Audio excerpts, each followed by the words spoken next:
Fala galera, beleza? Voltamos para mais uma videoaula e agora nós vamos ver sobre o governo provisório do Marechal Deodoro da Fonseca, que durou de 1889 até 1891.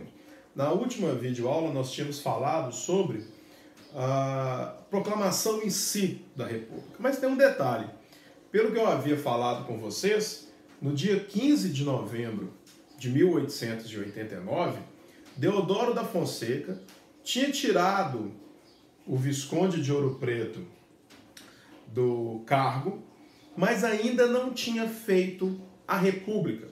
Em nenhum momento do dia 15 de novembro ele falou em estabelecer uma república. Até então, a única coisa que tinha acontecido foi a deposição do presidente, do ministro de Estado, Visconde de Ouro Preto. E aí nós vamos entender o que vai acontecer pós esse acontecimento. O Dom Pedro II, como eu falei, ele estava lá em Petrópolis, certo?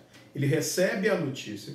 Quando ele recebe a notícia no dia 15, ele vai, pega o trem e volta para Petrópolis, volta para o Rio de Janeiro.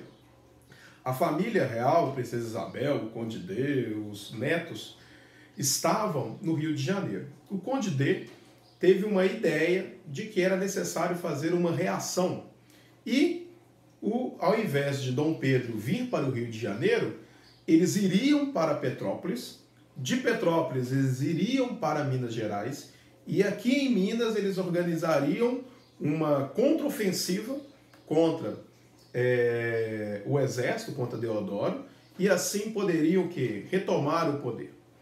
Só que essa ideia nem chegou a ser concretizada, porque quando eles mandaram um telegrama para Dom Pedro já estava vindo para o Rio de Janeiro. Quando ele chega no Rio de Janeiro, ele tenta ainda resolver o problema, certo? Qual o problema? Ele perder o poder. Até então ele não tinha muita noção do que tudo isso tinha acontecido, né? E aí ele propõe o quê? Ele propõe uma troca de presidente, de ministro, certo? Tirar o Visconde de Ouro Preto e colocar outro. Só que essa tentativa, muito antes, pelo contrário, ao invés de dar certo, dá muito errado. Por quê? Deodoro ainda não tinha falado em república no Brasil.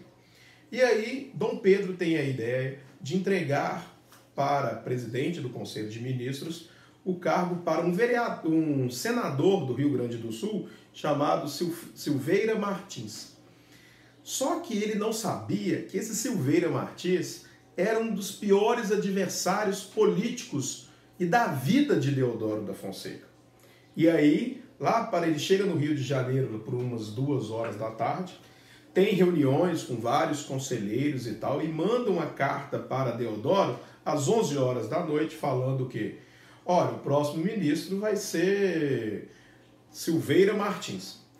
Deodoro, vendo que a possibilidade de ser o seu pior adversário, ele não pensa 2 vezes e aí ele declara realmente, e ele avisa ao imperador que já é tarde.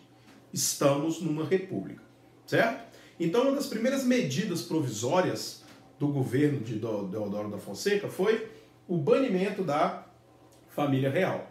Então, eles avisam para Dom Pedro que ele está banido do Brasil, ele é obrigado a ir em exílio.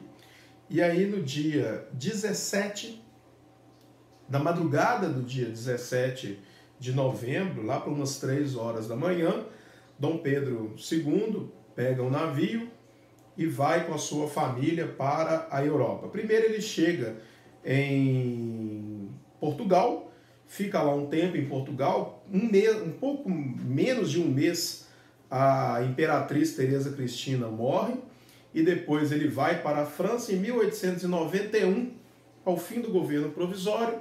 Dom Pedro II também ele vai morrer, certo?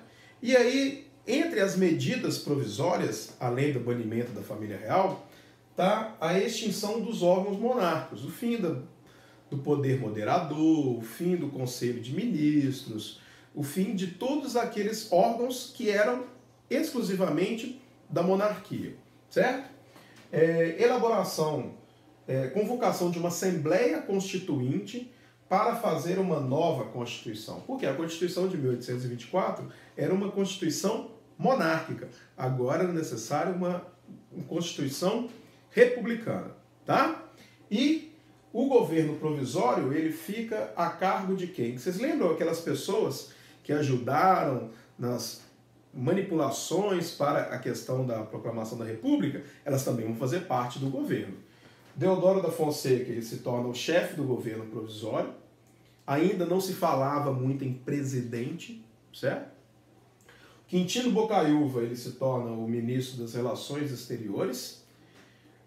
Benjamin Constant, o ministro da Guerra. E Rui Barbosa, o ministro da Fazenda. E aí, enquanto está reunida a Assembleia para fazer uma nova Constituição, Rui Barbosa lança um plano econômico para estimular a indústria no Brasil. Vocês lembram que vários desses grupos aqui apoiavam as ideias positivistas. E entre as ideias do positivismo, além da evolução, do progresso, você tem o quê? A questão da indústria.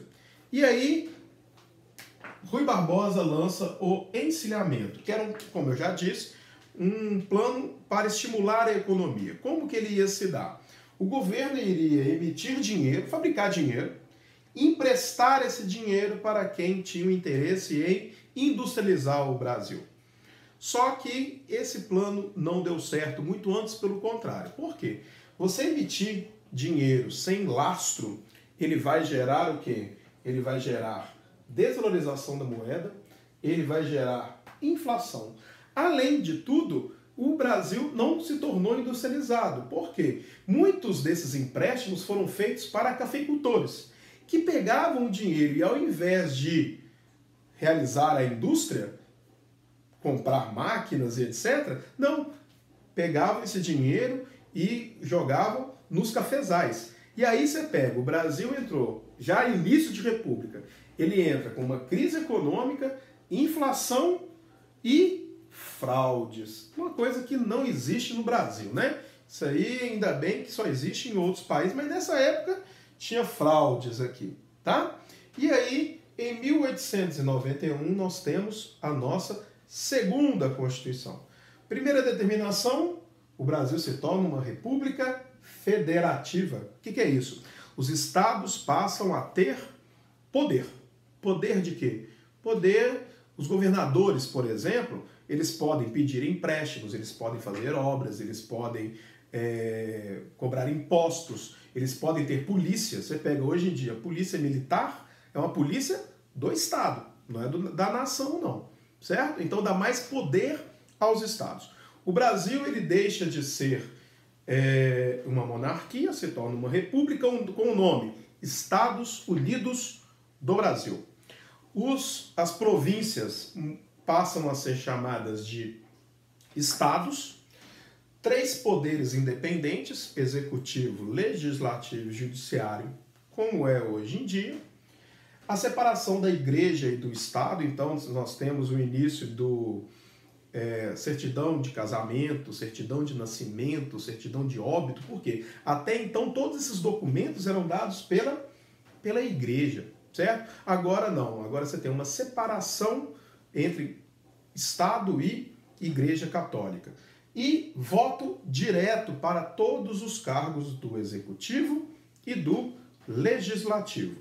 Senadores deixam de ser vitalícios, que eram vitalícios, tá? Só que detalhe nas eleições.